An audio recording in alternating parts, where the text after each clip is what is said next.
So in this case, the actual change does not agree with the derivative. Yeah, so it's too small. Can it be too large? So that it indicates the same thing that the step size is too large.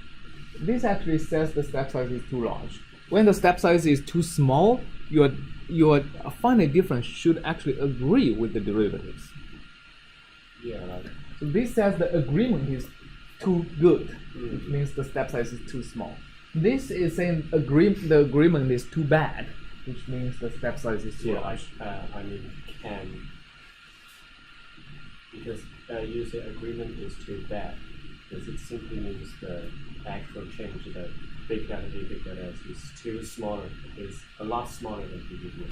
But can it be the other way? Can it be a larger than a very large number? Yeah, if it's very okay, so that's a very good question. So the question is, what happens if the agreement is bad, but like it's bad in the other way, right? So that means I'm in a situation where I'm taking the derivative over here. So that's my initial point, and my objective function has dropped for so far that when I evaluate over here, I actually see that the drop in delta J, so the delta J is over here, is actually much larger than predicted by this gradient, I mean this shallow gradient, right? So in that case, I don't actually consider my step size being too large because I want to go further. The step size is only too large when I have actually reached over here, then I know I have to shrink it so that I want to get to the bottom. All right, so getting having a step size large enough is not that the disagreement is bad is not necessarily the problem if I'm actually getting more favorable objective function than predicted by the gradient. It's only bad if it's the other way, if I'm getting a less optimal objective function than predicted by the gradient. All right. Okay, other questions?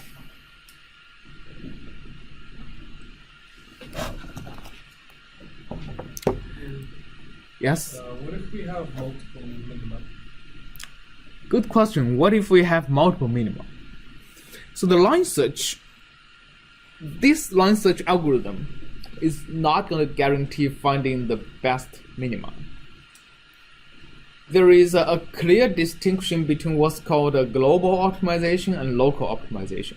This line search algorithm is a local optimization method, which means assuming the function is smooth enough, it's going to guarantee conversion to a local minimum. And a global optimization is actually a completely different, the method that people use for global optimization is completely different. And from my point of view, it's a lot more heuristics based. Because you don't, without actually knowing some property of the function, there is no way you can actually guarantee you have find the global minimum, and they except for just trying everything, right? So you just take more iterations, like after you find the minimum, a minimum, take a point which is next to it, like above it, and then repeat the process again and again until you find something. Right, you can find some. Maybe you find something better, maybe you don't.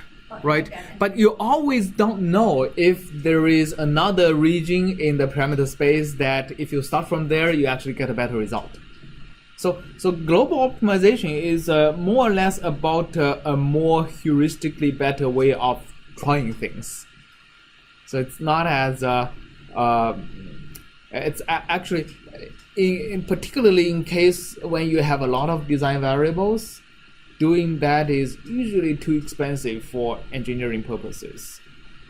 So, trying global optimization algorithms are usually fine if you have 2 parameters or at most 3 parameters. I haven't seen anybody actually doing any global optimization if you have more than 10 parameters. All right, so I would say we are more concerned about the local optimization algorithms than global ones. Yes? I was going to ask you because would constrained global optimization still count as like some sort of like global, like a global thing? Just because, like, for instance, if you had parameters, like 5 parameters that were all bounded on either side, Yeah. I assume that presents essentially the same problem though, because you can infinitely divide those regions as much as you like. Yeah, so the question is, if I have constraints on where the parameters can be, if the parameters can only be in a small bounded region, would that make global optimization easier? The answer to that question is yes, if you know some regularity on the objective function. So, if, for example, if you know the objective function is smooth enough so that its frequency content cannot be higher than a certain threshold, then it's very useful, because by sampling the whole space, which is finite, right, with a fine enough interval or fine enough grid, you know that you're not missing anything in between the grids. So if we use your method of starting the local optimization, starting from every grid, then you are going to be finding the global optimal. But why does it matter to much difference in this sense? Why does it matter? Because long as it's finite, you can just repeat all over. Well, but if it's like if I have a function that like this, right? Zoom in on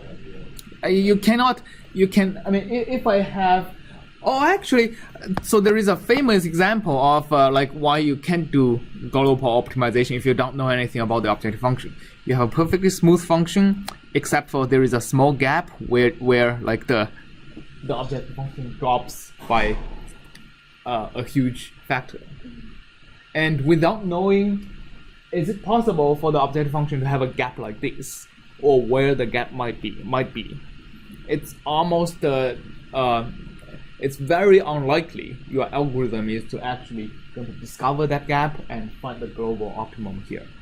But if, in this case, if you have limited hour points between this and this, let's say, that includes the gap, and then we tried starting from one point, and we found a minimum which is down, and then we continue to start to continue repeating it all over again, we can find that point as long as it's limited.